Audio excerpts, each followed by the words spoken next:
আচ্ছা দিকে তাকা সবাই। হ্যাঁ, প্রথমে সরল রেখা কি আছে?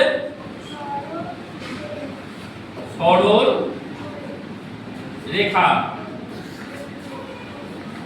অংশ, রেখার একটি অংশ। সরল রেখা কিরকম থাকবে? এটা কি একটা সরল রেখা, তারপরে আরেকটা সরল রেখা, ঠিক আছে, আবার একটা সরল রেখা, আবার একটা সরল রেখা দিলাম। কটা সরল রেখা হলো? 1 2 3 4 সমান সমান 4টি, ঠিক আছে? হ্যাঁ, ইংরেজিতে লিখে দিই। আচ্ছা 4টি, ঠিক আছে। এবার একটা বর্গক্ষেত্র। বর্গক্ষেত্রের কয়টি বাহু? 4টা। কে বলতে পারবা? বর্গক্ষেত্রের কয়টি বাহু? 4টা। জানো? 4টি বাহু দ্বারা বেষ্টিত সীমাবদ্ধ সমতলের ক্ষেত্রকে বর্গক্ষেত্র বলে। 4টি বাহু সমান হবে। কি হবে? সমান। 4টি বাহু সমান হবে। একটি, এটি একটি, এখানে একটি, এখানে 4টা। কটা হলো? 1 2 3 4। 4টি বাহু রয়েছে। 4টি বাহু কি হয়েছে? সমান সমান মাপের আছে। তাহলে সেটাকে কি বলা হয়? কি বলা হয়? ভেরি গুড, বর্গক্ষেত্র। বর্গক্ষেত্র বা বর্গাকার চিত্র। ভেরি গুড, বা বর্গাকার চিত্র, ঠিক আছে। আয়তক্ষেত্র কাকে বলে? যার পরস্পর বিরোধী দুটো রেখা সমান্তরাল তাকে আয়তক্ষেত্র বলে। আয়তক্ষেত্রের দৈর্ঘ্যগুলো, এটাকে কি বলা হয়? বড়টাকে দৈর্ঘ্য, আর ছোটটাকে কি বলা হয়? প্রস্থ। এটাকে কি বলা হয়? দৈর্ঘ্য। দৈর্ঘ্য দুটো সমান। হ্যাঁ, এটাও যা, এই দৈর্ঘ্যটাও সমান, আর প্রস্থগুলো সমান। পরস্পর বিরোধী প্রস্থগুলো সমান আর দৈর্ঘ্যগুলো সমান হবে, তাকে কি বলা হয়? কি বলা হয়? কি বলা হয়? আয়তক্ষেত্র। আয়তক্ষেত্র বা আয়তাকার চিত্র। বোঝা গেল? হ্যাঁ। আর বৃত্ত কাকে বলে? বৃত্ত কাকে বলে? সার্কেল, গোল। গোল হবে। সার্কেল যেটা গোল, সেটাকে কি বলা হয়? বৃত্ত। বৃত্ত কেমন হবে? গোলাকার। গোলাকার। আর ত্রিভুজ কাকে বলে? তিনটি বাহু দ্বারা সীমাবদ্ধ। দাঁড়িয়ে বলো। তিনটি বাহু দ্বারা সীমাবদ্ধ সমতলের ক্ষেত্রকে ত্রিভুজ বলা হয়। Very good. তিনটি বাহু দ্বারা সীমাবদ্ধ সমতলের ক্ষেত্রকে ত্রিভুজ বলে। তিনটি বাহু, একটি বাহু, দুটি বাহু, তিনটি বাহু, ঠিক আছে? হ্যাঁ। তাহলে তিনটি বাহু দ্বারা সীমাবদ্ধ সমতলের ক্ষেত্রকে বলা হয় ত্রিভুজ। ত্রিভুজ।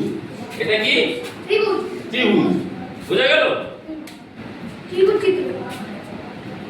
তাহলে এইভাবে আমরা এখানে, হ্যাঁ, এখানে দেখো। তাহলে তোমরা এখানে আসো। এখানে আর ত্রিভুজ আঁকাতে দিলাম, তিনটে কাঠি দিলাম। কি আঁকাতে পারবি? আঁকা।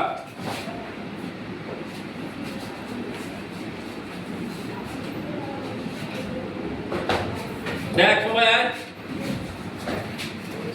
দেখ, এখানে দেখ। ও ঠিক গেছে? হ্যাঁ। ও ঠিক গেছে? তিনটি বাহু দ্বারা যদি আমি বর্গক্ষেত্র করতে বলি, কে আঁকাবে বর্গক্ষেত্র? বড় তিনটে কাঠি আছে আমাদের বইয়ের মধ্যে, এটা রয়েছে। বর্গক্ষেত্র বানাও দেখি। ওকে বলতে হবে না, নিজে নিজে করবে।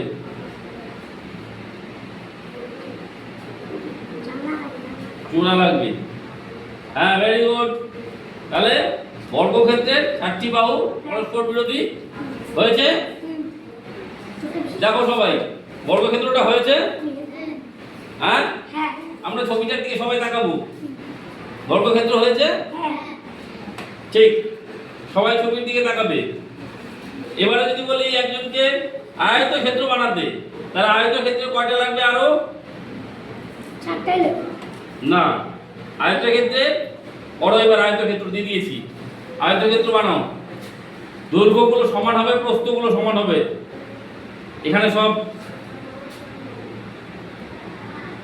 দৈর্ঘ্যগুলো সমান হবে, প্রস্থগুলো সমান হবে, পরস্পর বিরোধী প্রস্থগুলো সমান হবে। এটা আয়তক্ষেত্র হয়নি। আয়তক্ষেত্র কেমন হয়?